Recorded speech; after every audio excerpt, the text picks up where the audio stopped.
El asma no es una enfermedad cualquiera, es de las patologías más frecuentes del aparato respiratorio.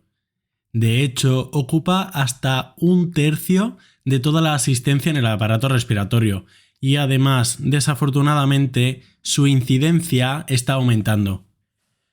Pero hay un cambio fundamental. Antes no era raro el morir por una crisis de asma, lo cual ahora es extremadamente poco frecuente en nuestro medio. ¿Cómo hemos conseguido dar este cambio tan abismal? Hoy hablaremos del asma.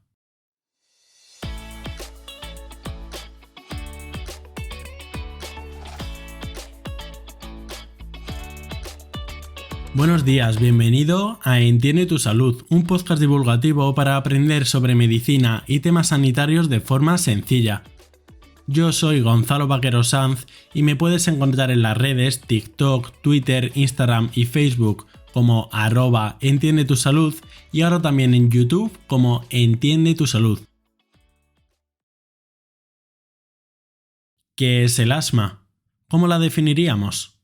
El asma es una enfermedad inflamatoria crónica de las vías respiratorias. Hay dos características fundamentales del asma: la hiperreactividad y una obstrucción variable al flujo de aire. La hiperreactividad se refiere a una tendencia exagerada de respuesta frente a ciertos estímulos, como puede ser el polen. Y la otra característica también es fundamental, una obstrucción variable al flujo aéreo de las vías respiratorias.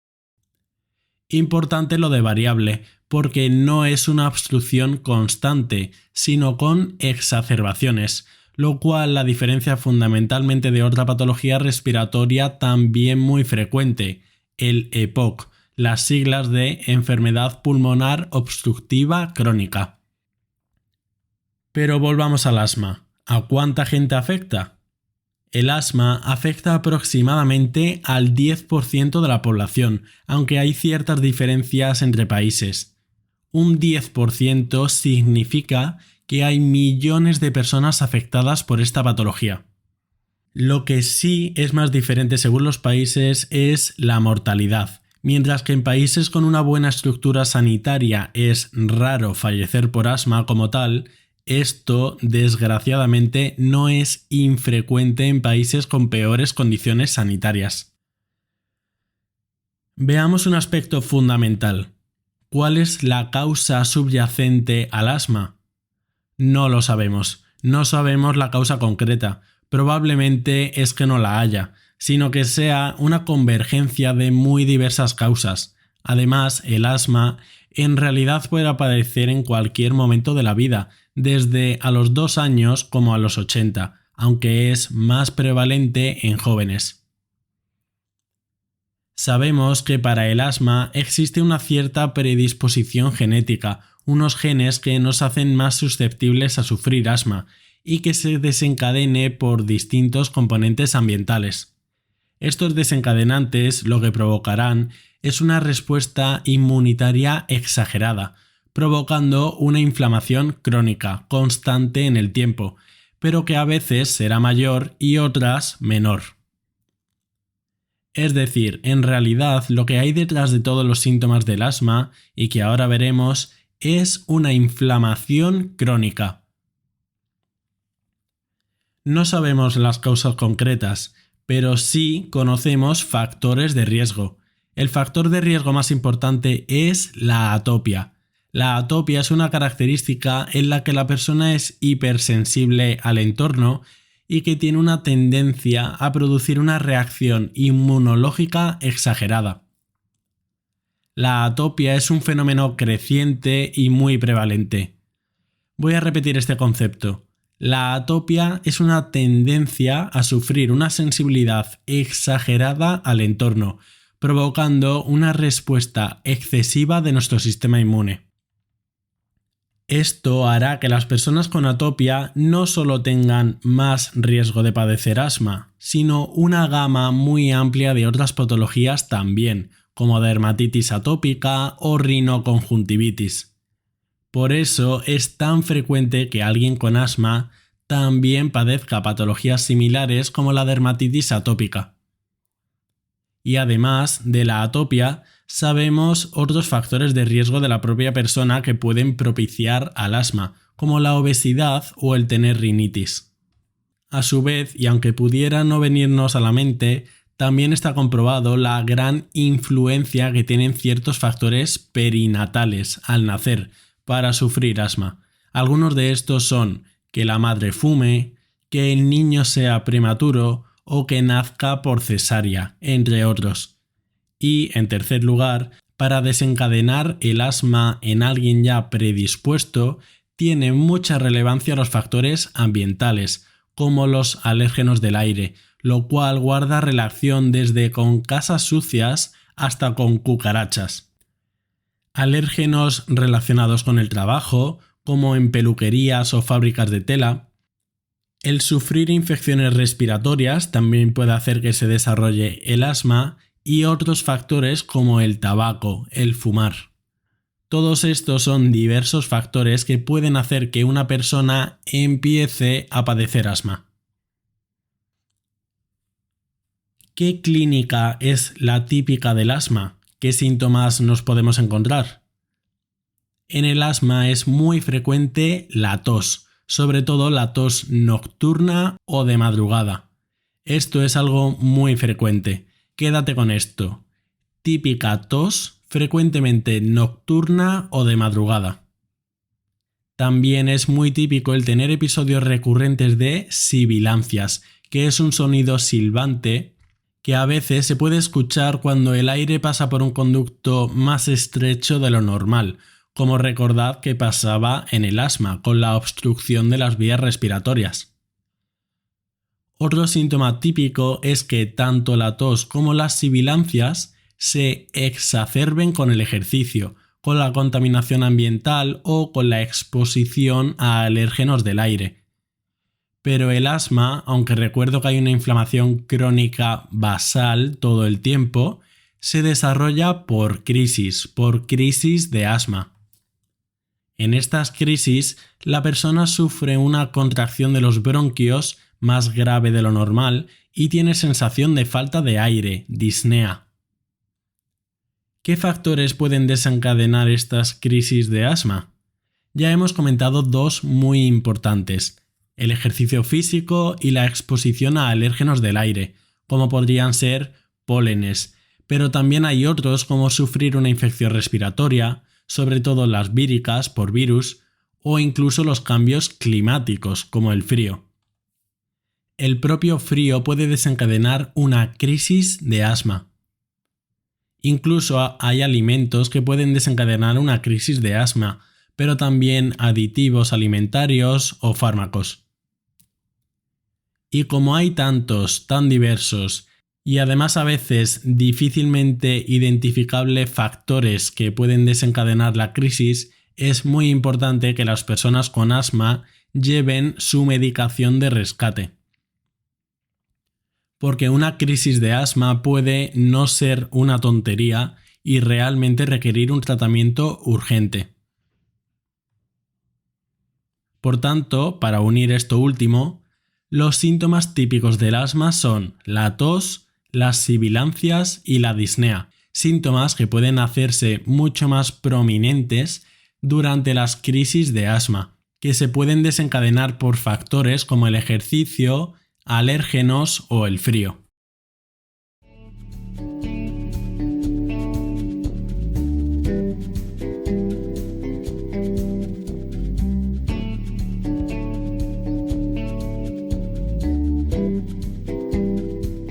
Hay un aspecto importante que no hemos comentado antes de pasar al tratamiento: cómo se clasifica el asma según la gravedad. La gravedad del asma se clasifica sobre todo según si es intermitente o persistente. El asma intermitente es el que tiene la mayoría de personas con asma, hasta el 70%, en el que los síntomas van y vienen. Hay pocos síntomas durante el día, tienen que usar poco el tratamiento de rescate y pueden hacer su vida normal sin apenas exacerbaciones. Y por otro lado encontramos el asma persistente, que lo tienen aproximadamente el 20 o 30% de personas con asma, en el que hay síntomas casi todo el año. La forma más grave la tienen como el 5% de personas con asma. Veamos ahora el tratamiento. ¿Cómo es el tratamiento del asma? La primera cosa importante que hay que saber es que el tratamiento del asma es sintomático, para aliviar los síntomas, y desgraciadamente hoy por hoy no conocemos una cura como tal del asma. Lo que perseguimos con el tratamiento son dos cosas: que las crisis sean más leves y a su vez que ocurran menos crisis. Para tratar el asma se sigue lo que se conoce como un tratamiento escalonado, subiendo escalones. El primer escalón que se suele utilizar son los broncodilatadores de acción corta, que se toman solo cuando la persona lo necesita, cuando siente que le falta aire, destacando alguno como el salbutamol. Estos fármacos actúan rápido pero duran poco. Sin embargo, no es raro que con el tiempo la persona necesite tomar más medicación, con lo que pasaríamos al siguiente escalón, que sumado a los broncodilatadores de acción corta para las crisis que hemos comentado, se suman corticoides a bajas dosis de una forma mantenida. Estos dos tipos de fármacos que hemos dicho son la base del tratamiento del asma, los broncodilatadores de acción corta y los corticoides. A medida que se van subiendo en la escalera terapéutica, se va aumentando la dosis de corticoides o se añaden otro tipo de fármacos, como los antileucotrienos. Además, hoy ya se utiliza inmunoterapia, fármacos que pueden aplicarse cada X meses y que pueden mejorar mucho la calidad de vida de la persona. Y para el asma es muy importante, además del tratamiento farmacológico, una buena educación sobre la enfermedad y sobre el tratamiento, así como sobre los factores que pueden desencadenar las crisis para evitarlos. Los fármacos para el asma se suelen aplicar de forma inhalada, por inhaladores, los cuales es importante decir que no son fáciles de utilizar. Son muchísimos los pacientes que no usan bien el tratamiento porque la técnica no es fácil. Así que es muy importante el tomarse el tiempo necesario con el médico o el profesional sanitario para aprender bien cómo usar los inhaladores. De hecho, la causa más frecuente de que los síntomas del asma no remitan es simplemente que no se tome adecuadamente el tratamiento, bien porque directamente ni se tome o porque la técnica no sea buena. Y otro aspecto importante y práctico es el enjuagarse la boca después de tomar corticoides inhalados. Cuando tomamos corticoides con un inhalador, estos pueden quedarse en la cavidad oral y en la faringe, y así desencadenar procesos como micosis, infecciones por hongos. Y esto no es para nada algo infrecuente. Por eso la importancia de enjuagarse la boca con agua después de tomar corticoides inhalados. Al final, lo que perseguimos con estos tratamientos son dos cosas: relajar la musculatura de los bronquios para que se dilaten, para que se abran, y disminuir la inflamación. Esta disminución de la inflamación la conseguimos con los corticoides, que son de los antiinflamatorios más potentes que conocemos. Hemos hablado durante todo el capítulo de las crisis o exacerbaciones.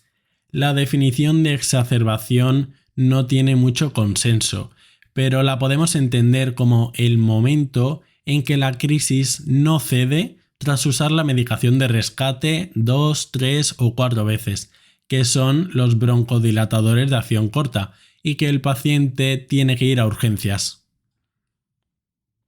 Las crisis de asma también se pueden clasificar según la gravedad, que se indica según los síntomas como el grado de falta de aire o de cuánto tiene que usarse la musculatura accesoria para respirar, por la frecuencia respiratoria, es decir, cuán rápido respiramos, y por otros aspectos más objetivos como la cantidad de oxígeno en sangre, que será más grave la crisis cuanto menos oxígeno en sangre haya.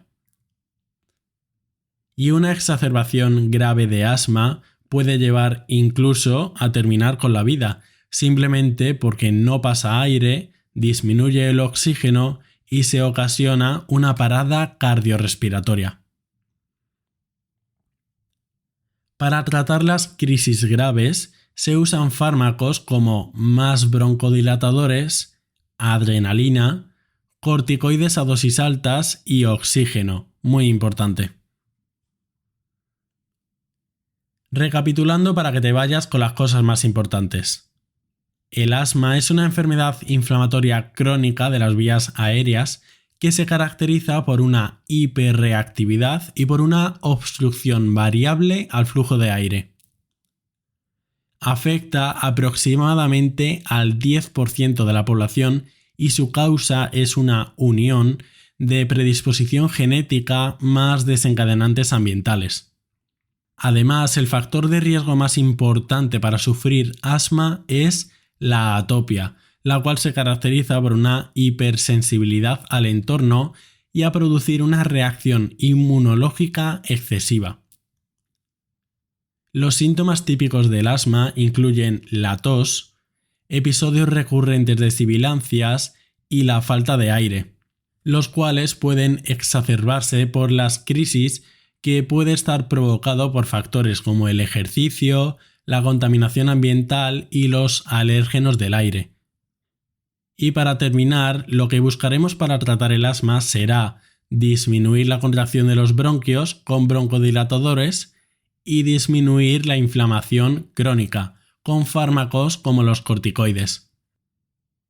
Y antes de irnos, déjame que te recomiende 2 capítulos que creo que pueden gustarte. El de antihistamínicos, que es el número 80, y el capítulo de dermatitis atópica. Y hasta aquí el episodio sobre el asma, una de las patologías más frecuentes de las vías respiratorias. Si te ha gustado, puedes darle a seguir al canal para no perderte los siguientes y recuerda que a mí puedes encontrarme en TikTok, Twitter, Instagram y Facebook como @entiendetusalud y en YouTube como Entiende tu Salud. Y si me quieres ayudar, puedes recomendárselo a tus amigos y dejarme una valoración positiva en la plataforma donde escuches podcast. Como siempre, muchas gracias por quedarte y hasta ahora.